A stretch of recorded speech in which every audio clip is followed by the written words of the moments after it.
আমাদের দেহে অনেকগুলো গুরুত্বপূর্ণ অঙ্গ রয়েছে, তার মধ্যে কিডনি অন্যতম। কিডনিকে বলা হয় ভাইটাল অঙ্গ।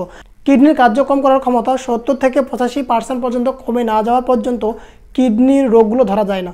তবে কিডনির কার্যক্রম ক্ষমতা 70 থেকে 85% পর্যন্ত কমে যাওয়ার আগে কিছু লক্ষণ প্রকাশ পায়। তবে আমাদের মধ্যে বেশিরভাগ মানুষ এই লক্ষণগুলোকে অবহেলা করে এবং মনে করে এটা সাধারণ কিছু।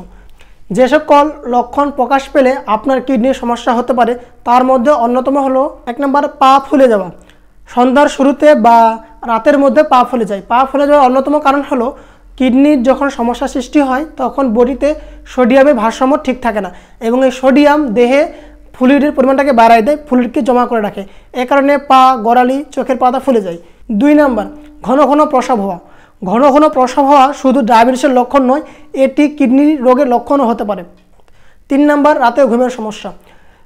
সাধারণ অনিদ্রার যে লক্ষণগুলো প্রকাশ পায় বা সাধারণভাবে মানুষ যখন ঘুমাতে পারে না তাদের লক্ষণ একরকম, এবং যাদের কিডনি সমস্যা হয় বা কিডনি সমস্যা সৃষ্টি হতে পারে তাদের না ঘুমানোর লক্ষণ আরেক রকম। অর্থাৎ রাতে যদি আপনার অস্বাভাবিকভাবে অনিদ্রাতে ভোগেন তাহলে ধরে নিতে হবে যে আপনার কিডনির সমস্যা সৃষ্টি হতে পারে।